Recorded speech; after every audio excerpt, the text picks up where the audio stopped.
I heard those words and I stopped the video. I started to tremble and I rewound it and I listened to it again. And on the second time, it literally cracked me open like a walnut. And I just doubled over and just bawled.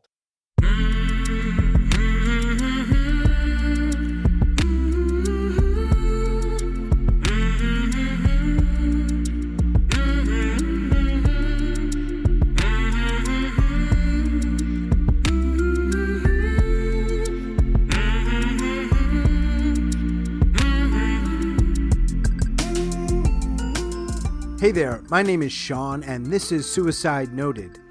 On this podcast, I talk with suicide attempt survivors so that we can hear their stories. Every year around the world, millions of people try to take their own lives, and we almost never talk about it. And when we do talk about it, many of us, including me, well, we're not very good at it. So one of my goals with this podcast is to have more conversations, and hopefully better conversations, with attempt survivors. I'm certainly going to keep trying. Now, we are talking about suicide, so this may not be a good fit for everyone. Please take that into account before you listen. But I do hope you listen, because there is so much to learn. If you are a suicide attempt survivor and you'd like to share your story, I would love to talk. You can email us at hello@suicidenoted.com. You can also follow us on Facebook and Twitter at Suicide Noted. Finally, I really just want to say thank you.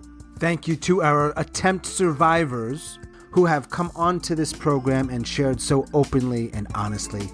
And thank you to all of our listeners around the world. This is our 33rd episode. I plan to keep on doing this as long as there are people out there who want to share their stories and people who want to hear them. So thanks again. I really appreciate it. Today I am talking with Will. Will lives up in New York State, and he's a suicide attempt survivor. Hey, Will. What's up, buddy? How are you? Dude, this is only the second interview I've ever really done. Really? You know what I mean? It's usually Tim and I interviewing people, but I haven't really done a whole lot of interviews. Well, I appreciate you doing it, man. Dude, I appreciate you asking me.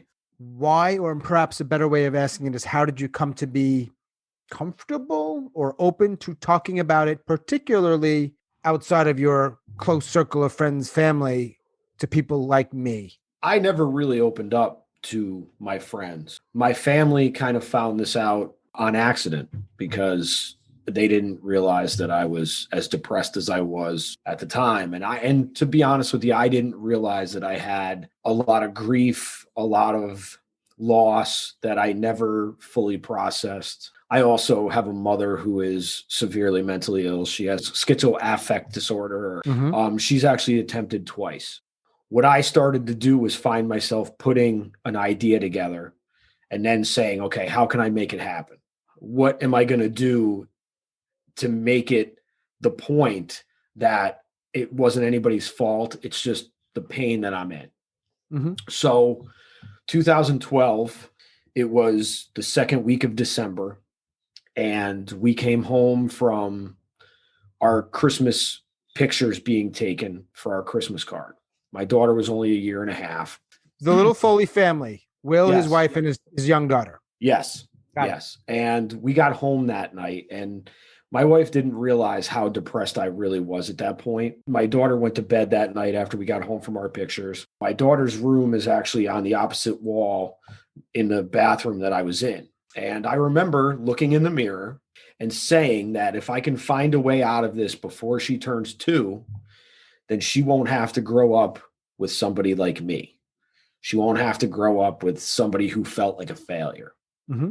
I looked in the mirror and I said, okay, I got to find a way out. I got to do something, and that's it. You know, I'm resigned to this, that this is the way it has to be, because I said, at least if I go now, then by the time she's older, she'll only hear stories of how I should have been or how I was, and not had to live with the pain. Now, granted, 7 years later, I know a lot more about it than I did then. How long had you been married at that point? Since 2006. All right. So several years together, you have this daughter. Yep. Looking at yourself in the mirror. Yes. And you are, however you define it, you're saying, I'm on out. I'm going to plan a way out. What did that look like when you were planning it? How specific did you get? I got specific enough to say that it was going to be turning the car on and putting myself to sleep. I know as a suicide prevention person that talking about method and talking about means is not positive talk in this, but I do find it that between adults, it's fine. I think it's important that we talk about it. I don't think you should be telling us specifically how to take the hose, put it here, do this, and just so you're essentially giving someone like directions. Right. But absolutely think that we should be talking about it because it's part of your story. Yes. So by all means, you have permission here to do that.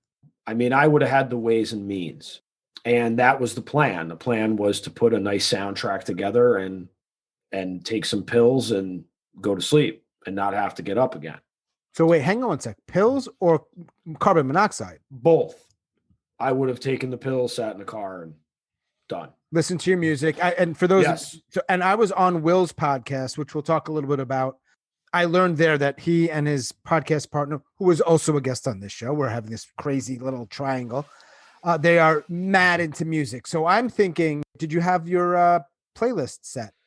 Well, I'm a procrastinator.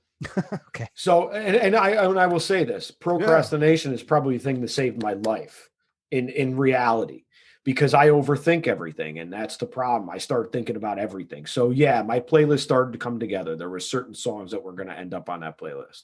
Yeah. And there's songs that I still love. They're just songs that mean something to me, and that if somebody was to pick up that CD, they would know that it was pain. It was my way of solving a problem that was solvable, but I just didn't see a solution at that point. Yeah. There's a lot of people that think of themselves as failures. You're talking to one of them. Yes. They've never gotten that close to suicide, as it sounds like you got. This is a tricky one, but like, do you know the difference between the person who never thinks about it, the person who ideates and plans, and arguably, and maybe even the person who does it? Like, is there any way to know the difference of those things? I don't think from the outside that you can, because there are certainly plenty of people who have attempted many times and have not, and luckily have not been successful. I didn't understand the difference between ideation and just thinking about it, and then actually starting to have the wheels start turning and start going, okay, well, I can do this. I can do this. It was definitely an eye opener, but even at that point, nobody really knew what was going on in my head. I wasn't even sure I did. Were you talking to your wife at all about it? She knew I was depressed. So I had a succession of things that snowballed at the time. I had been in a car accident in 2009 and I got whiplash. And that whiplash became whiplash syndrome. And I have not had a pain-free day since 2009. But in 2012, I was still working as a letter carrier, and I took a set of stairs on my back and I hit every stair on the way down. Being the hero at the time that I was trying to be, I got up and I didn't call in. And that started a succession of issues with them. And I went to my doctor a couple of days later. My doctor promptly pulled me out of work and said, you're not going back to work. And that started this whole snowball of, oh my God, what am I going to do? Yeah. So I was literally home after working 7 days a week, working every day pretty much since I was 15, whether it was playing music or working a job, okay, to literally being told that I can't go back to work and I'm going to need surgery, and a surgery that could cost me my voice. It could cost me mobility in my neck and all these issues. And then we had just bought a house a month and a half earlier and just moved in. And the mortgage payments are still there. Payments, I got a 1.5-year-old kid, and I was feeling really, really trapped. Yeah. And I was feeling really low, felt that I had let my entire plan of life just be run over because I made decisions along the way. And I felt that I was never going to be able to regain a levity that I didn't realize that I didn't have. So that October, I was get pulled out of work and I found myself in the house every day. Looking back at it, the thing that saved me was actually going to the library. And I was trying to fill my head with stuff that was going to overpower the bad thoughts, but the bad thoughts just kept coming. Yeah. So it's a fight, man. It's such a fight. It is a right? fight, it's a dude. Struggle. It's a struggle. And the struggle is real. That's not a cliche. The struggle is real. Come that December, when I got home that night, I couldn't even look at myself in the mirror.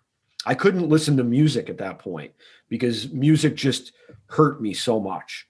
It just hurt me to listen. I couldn't feel the music. I couldn't hear the music. I didn't want anything to do with music because I had felt I had sort of sold out the music a long time ago. And you're not going to any sort of counseling or therapy? Not in December. I started with therapy in January of 2013. My first therapist was a joke. He was more concerned with his broken arm and not being able to play basketball than he was me. The first appointment was the same as the last appointment, where he asked me, he's like, "Oh, can we go back to what happened to you again?" Like, he just had no concern. I was on some antidepressants at that point. I had muscle relaxers in the house, and I know I'm kind of skipping around. No, it's all good, man. But dude, it's really a lot of just depression, a lot of walking around the house, a lot of just empty, just like despair. I had never felt despair like I felt despair. Yeah. What I didn't realize is that insight came to me within the last year, that I've actually been depressed since I was like 9. And I can tell you exactly when that happened. And it happened right about the same time in December when I looked in the mirror, which is crazy because I've always had the seasonal affect part of it. Like, I always hated fall. I hated the time change. I don't like at 4:30 when it's dark. It really bothers me. When I was 9, I remember looking out my front room window and I just felt this thud off my chest, and I didn't think anything about it. And it literally set itself in me. Like, I could just feel it implant it. I didn't realize it until many years later. Obviously, having a mother who had her first hospitalization when I was 5, made 2 attempts. She jumped out a window, and then she tried to overdose on some of her medication. Wow. Over the course of like 3 or 4 years. That's a thing that does not just. Well, right. And when you mentioned about doing the best you can, people can only do the best they can with what they know and what they've experienced. So absolutely, you take what you mentioned. If you grew up in a household where things like that were going on or happening to you, you're going to be a victimizer or a victim. Probably. Yeah. You know, I mean, most likely. I don't study that stuff, but I think data supports that for what it's worth. At least it seems like that. And when you look at a lot of the things that we've learned, I never put any of this puzzle together until the last few years of really doing the work. So December turned to January, turned to February. I had gone upstairs to take a shower, but I was drinking and I was popping pills. I had probably down like 7 or 8 pills, different pills. And I had no intention on anything happening, but I went to sit on the couch and lo and behold, I'm out. I'm done. My cell phone happened to be on the arm of the couch. It's ringing off the hook, and something made me come to answer the phone. And when I looked at it, it was already 5 after 6 p.m. And my wife was on the other end screaming at me, "Why haven't you gone to pick up your daughter?" How long had you been out? A couple hours. I literally got up, tried to shake the cobwebs off. And thank goodness that where my daughter was, they knew us very well. So they didn't call the police, because had they called the police, I'd have been hauled off to jail because I was that off. Came to, and I went and picked her up, and I was in I should have probably never been driving or anything like that. When I got home that night, my wife's like, "What is going on?" And I'm like, "Look, I don't really know if I want to live anymore. Like, I'm having that hard of a time." Yeah. I told her I was having a really hard time. What'd you say to that? How'd she respond? You remember? I don't remember how she reacted exactly, but I can tell you that it's something that has affected our relationship. Those things have affected us for sure. You know, I really tried to get a hold of being normal again. So I went back to the doctor and I told them what was going on. And my doctor asked me if I wanted to go someplace. And I'm like, no, I'm better off being home, because going someplace right now, I don't know what that's going to do to me. Now, I didn't realize that I was also under investigation for workers' compensation fraud at that point. from the Postal Service. Now, I didn't do it. Right. What I did wrong was I didn't follow my doctor's orders, and I wasn't supposed to drive. Got it. So me driving, they started tailing me. Woo. And I have a case file this big. Someday I'll let everybody see it, pictures, everything.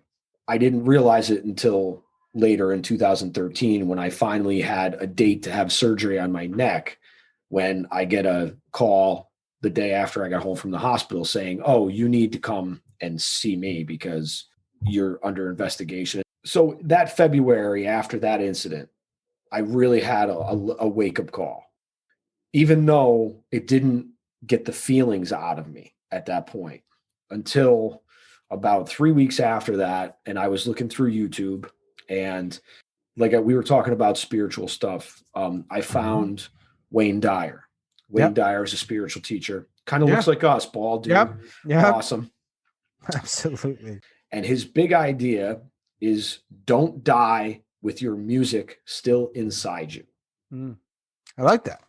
I heard those words and I stopped the video, and I started to tremble, and I rewound it and I listened to it again. And on the second time, it literally cracked me open like a walnut, and I just doubled over and just bawled. I sobbed.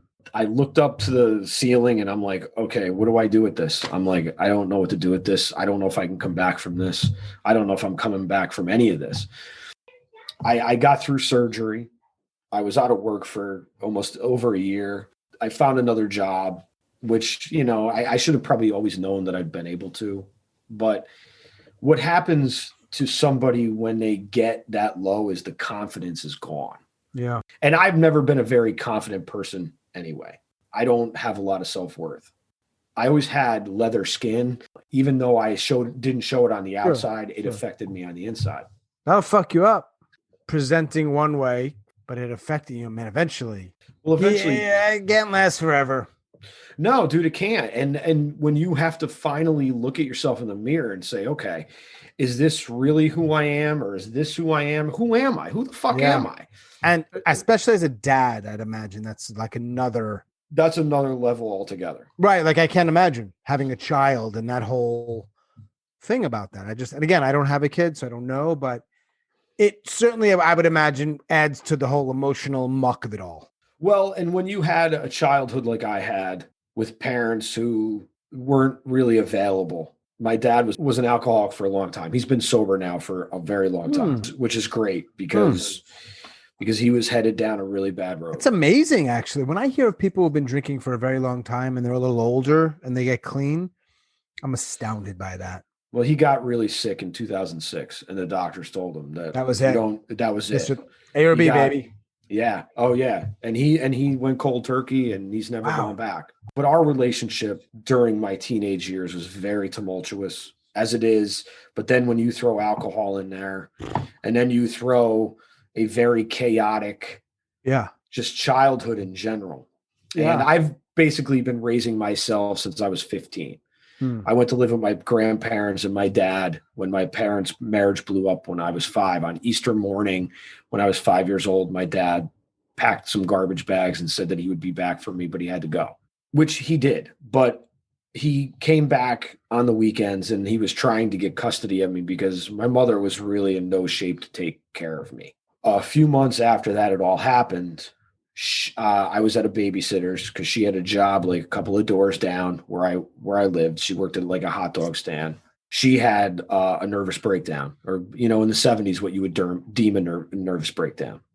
And they had to come and take her to the hospital. And my dad came and took me, and he's like, take some clothes and we're going to live with your grandparents. 5.5, 6 years old, you're already feeling displaced. Now, my grandmother was my guardian angel. My grandmother was the epitome of saintly. And the good thing about that is because my grandmother is as devout a Catholic as she was, okay? She never let that get in the way of humanity. And she's the one who taught me. It doesn't matter what color the skin is. It doesn't matter where they come from. It doesn't matter what they believe. It doesn't matter. The fact is that you treat everybody with respect, and you treat everybody like a human being. When I was 15 and in high school, she fell and broke her hip. And I was ready to quit high school so I could be home and take care of her. But nobody trusted me to do that. Nobody wanted me to quit high school either, because my dad worked nights. So he would go to work at 9 o'clock and I would be in the house from 9 until the next day. Now, nobody knew that, because obviously if somebody had known that, somebody probably would have come knocking on the door and been like, you can't be in the house by yourself. Now, that would never fly now. But this is the 80s. Yeah. But I will say this, the thing about that really solidified me was I was able to take care of myself. And I didn't have to worry about the chaos all the time of just the erratic behavior of my dad. So that allowed me to filter some confidence in myself. I've been doing the excavating. Jerry Kalana, he was a big guy in Silicon Valley, wrote a book called Reboot. Yeah, and he talks about excavating the wrecks of your life, because the only way that you can grow up is to go back and look at all that. Because that's what really growing up is accepting what has been and using that to further you. So I hadn't found that yet, obviously, but the Wayne Dyer words started the path to recovery. To me, what recovery is recovery is just uncovering what was always there and discovering that you are a lot more resilient than you ever give yourself credit for. Mm-hmm. I'm still a work in progress, just like we all are. Hell yeah, man. I'm still a work in progress, man. So when was the Wayne Dyer moment? 2013? Yeah, 2013. And that's what started to wake up a little bit and say, okay, maybe this isn't necessarily the right choice.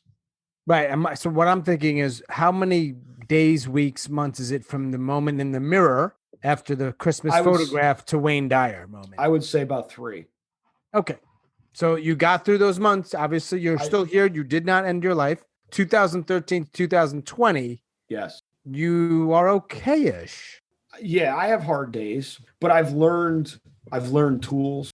But what I've learned the most is that helping other people is the biggest thing that you can do for anyone. Just like what you're doing on this podcast by giving people a space to tell their story. And I hope more people will come to you and say, I want to share my story, because that's why I share my story, because I want people to be comfortable to share their story. So you still with your wife? Yes. It's fantastic. Actually, you did say that earlier. I don't want to sound trite, but that's good. Like, in that you got through that shit. Yeah. We got another human being in the world who's like, all right, I'm going to stick around for a little longer at least. Yeah, and I'm not saying that there's not lasting effects to that. Sure. And your daughter, you have a relationship with her? Oh yeah, she's going to be 10 next year. She's amazing. The thing about it is that the reason why I choose to stay is that I'm the one where the cycle ends. I'm the one who ends the cycle. What I've learned through my work with the American Foundation for Suicide Prevention and learning about suicide itself is, when you have a family member that attempts, you are more likely to attempt. What I realize is that it's my job to break the cycle and do my damnedest to try to keep it from going on. Right. I mean, you do all you can do. You do what you can do. That's right. Do what you can do. Was it 2 years ago, more or less, or a year and a half ago, you started a podcast with your partner, Tim? June of 2019, Above Ground Podcast released its first episode. 2015, I started to perform again. I was having a really hard time. I felt like I was transparent. I felt like I was an imposter. Yeah? Yeah. I felt like I couldn't be myself, because I didn't really know who I was at that point in 2015. I was just starting to come out of the darkness, so to speak, and try to figure out what I was going to do with the things that I had experienced and what I had learned to that point, which I hadn't learned much. I said that I will never stop performing again, because I just won't, because I like it too much. So whether I perform once a year or 100 times a year, I don't care anymore. I just want to create and still have that be a part of me, because it's such a big part of me. Around 2016, I started Googling, and I said, I need to do something with my story. So I Googled and found the American Foundation for Suicide Prevention. I went to a training for a program that they have called Talk Saves Lives. And I worked a couple events, and then I hadn't really done a lot, and I don't have any professional degree or anything. I don't have any college. I didn't finish college, but they asked me to join the board, our Capital Region board, in 2019. So I've been doing that the last couple of years, but that's I have a master's degree and no one's ever asked me to join any fucking board. Well done, sir. For what it's worth. The master's isn't shit. I kind of backed into it. Nobody's asked me to do shit. So congrats on that, bro. In October of 2020, I got my provisional peer support certificate through New York State. But the thing about it is that, like, I felt that because I survived all this, that I have a mandate on my birth certificate that says you have to help somebody get through. That's a good word, mandate. Applies to me where you get to a point where truly you really don't have any other choice. Not from externally. You're like, nah, there's no fucking way I can't take some of this stuff and use it somehow. When Tim and I finally started to get together and do the podcast, Tim and I hadn't talked to each other in a few years. We started to talk, and I told him a little bit about my stuff, and he told me about a little bit about his stuff. And I said, look, man, I said, I've been wanting to do a podcast. I said, we should get together and do a podcast. And he actually had the same idea. It took about another year for it to really come to fruition. Above Ground Podcast, because you can't serve below. Nice. You can't serve anyone below, man. You can only serve as a cautionary tale. Above Ground. Obviously, people can find it. They can search for it. Yep. We're doing the work, man. A year and a half later with Tim as your partner, you satisfied with the work? Very satisfied, man. It's satisfying because we're doing what we're supposed to be doing. It feels good. And I did a keynote in 2019 for the National Alliance of Mental Illness in New York State. Like, this is all, trying to come together for something. I don't know what it's going to lead to, but what it leads to at the end of the day is if we get one person's ears and it puts an idea into their head to seek treatment or not hurt themselves or help someone else, then it's enough, man. There's somebody out there who was feeling like you were feeling in 2012. You don't know them. They're listening. What do you tell them, if anything?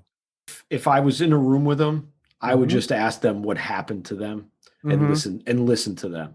But what I would say is, if somebody's listening, you are way stronger than your worst moment. Regardless of whether you believe that or not, you are. And the world needs your light. The world needs as many lumens as it can get right now. Regardless of whether you feel like you have nothing to give, you will always have something to give. If I can do it, you can do it, no matter what. Somebody in somebody's life is suffering like you were in 2012, or many others that were sort of dealing with this stuff, ideating, planning, maybe attempting. They mean well. We had this conversation, right? Yes, well intentioned. They're not douchebags. They're not assholes. They really want to help. They're not sure what to say. No, Will, you don't know much about them beyond that. They're listening. You know what I'd say. What do you want to say? I'm going to echo you, Sean. Just shut the fuck up and let them listen. Just shut the fuck up and listen. Just ask them, what do you need to talk about? And then just let them talk. That has stuck with me since we talked. I never even thought about it. And that works in every part of your life. It kind of does. Not just in this, but everything. And I have to use the word fuck in there. Yeah, just shut the fuck up. You can't just say shut up. You've got to include the fuck. Yes. It's just a different thing when you add fuck. How many people who know you, podcast listener in Nebraska probably doesn't count, know that about 2012 and what you went through? Not many. I mean, more now, right? Because obviously I talk about it. And if you follow me on social media, I've been really open about my struggles. And I'm really open about my depression for sure, because normalizing the abnormal, or what we view as abnormal, is like the biggest first step that you can take. Because so many people feel like they're broken, or there's something wrong with them because they have these feelings. And no, there's nothing wrong with you. We all have these feelings. Just sometimes those feelings get overwhelming and you don't know what to do. Again, it doesn't become an option until it becomes an option. And when it becomes an option, then that's a different story. There's different endings to those things, and that you have to take that very seriously. Yeah. And when people say, oh, it's never an option. If you say it's never an option, either you're lying to yourself or you've never been in that darkness, because let me tell you, that darkness sucks. And I wouldn't wish it on anybody, but it's the best thing that's ever happened to me. Now, granted, not every day is great. And there's always a little bit of that there, but it's the best thing that's ever happened to me. I was actually going to ask, segue, how often, if ever, do you ideate? You think about killing yourself? In passing, sometimes. I will tell you this. We lost a really good friend of ours in 2019. That was a tough one. But the thing about it is that I hadn't seen him in a few months before. And when I did see him about 4 or 5 months before that happened, I asked him how he was doing. And he said he was okay. But I didn't put the 2 and 2 together because I didn't see we don't know. Yeah, that was a tough one, man. I've lost several close friends over the years. My first experience outside of my mother's own attempts, I was a junior in high school, and my first period of the day was choir, and we had a girl in our choir who wasn't there on Monday, and we were told that she died by suicide, and she died in a very violent way. She was 16, and I knew her brother and I knew her sister. I didn't know her very well, and she was beautiful. My keynote that I did in 2019 was called Memoir, Singing My Way Out of the Darkness. And I used my story, but I also told the story of my friend that Tim and I, my buddy, Pat, who was Tim and my friend. And then I also told the story of another friend of mine who was Adam Knapp, was a super talented singer, songwriter and stuff. And he died by suicide. That one hurt. That one hurt a lot too. It's there, man. It's you hear the 6 degrees of Kevin Bacon or whatever it used to be there. Mm-hmm. I think that we're all 1 degree of mental illness, and then you're only 2 to 3 degrees off of someone dying, man. Yeah. What are the chances that Above Ground, you and Tim will create a band and call it the Above Ground something band and play music together? Not going to happen. Not happening. Anything else, my man? Open-ended stuff? Anything else you want to add? I don't always ask the right questions or the best questions. So yeah, I still perform music, and I'm going to be releasing some new music in 21. Nice. And the first thing that I'm going to release is a single called Memoir, which is basically my musical ode to my depression. Looking forward to that, man. Yeah, man. I'm actually, I was demoing it before we got on the call, and I'm actually recording Sunday. Yeah, it'll be me playing guitar. It'll be me singing. I have another guitar player who's working with me also. That's a great guitar player, because I can't play everything just because I can't play I can't play like a lead guitar player plays. I'm a rhythm guy.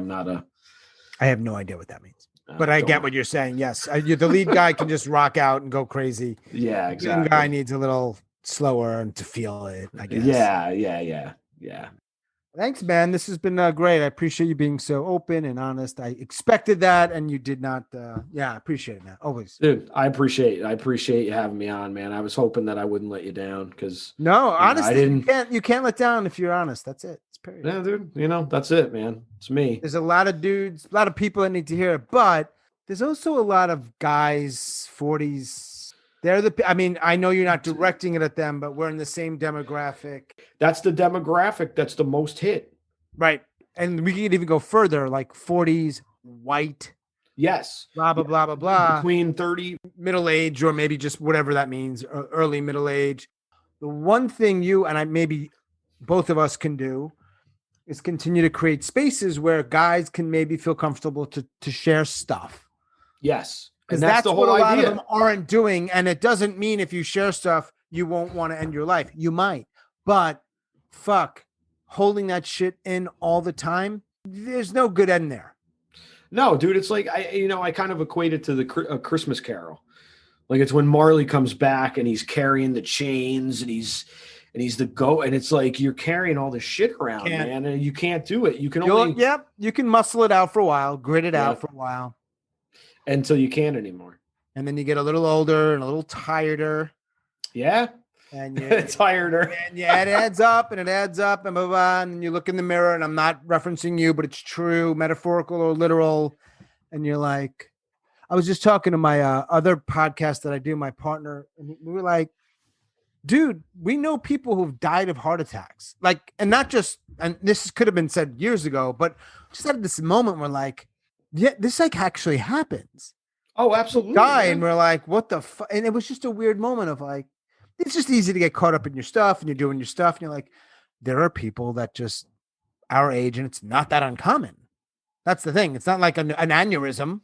Right. Where it's like, yeah, sure, that's one in a million. Heart attack's not that, it's just like, you just stop for a moment. And wow.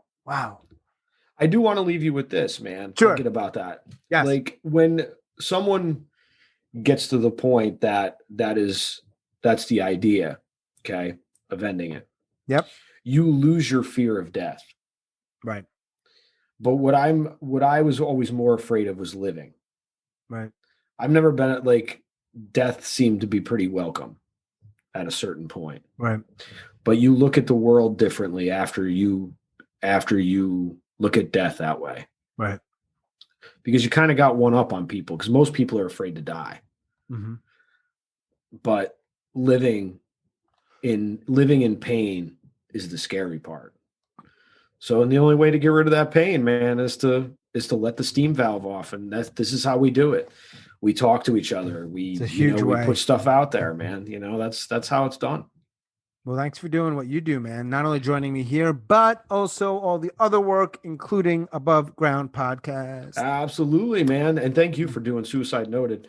And congratulations on Grit. Thanks, man. Like, that's awesome. We're working it. We're working it. We're doing both. This podcast is mine. The other one is that partnership. Keeping me busy. But it's a good busy. Like you said, it's the work that I need to be doing, and selfish in a way, but I'm fucking thrilled to be selfishly doing something that in some way might be helping. So that's that. Dude, all altruism comes from a little bit of selfishness. Yeah. Because you wouldn't want to help if you didn't feel like you had something to give, or, there's something about it. It's just that it becomes a different thing if it's a selfish indulgence. You don't get anywhere with it. It just becomes this weight that you carry around with you. But when you really just want to give it out, you really do get it back. And you're doing it, man. And you are too, man. Thanks, man. Awesome, man. Really thanks. Have a great night, man. Happy Thanksgiving. Enjoy the holidays if I don't get to talk to you. All right, bro. Be well. Yeah. Peace.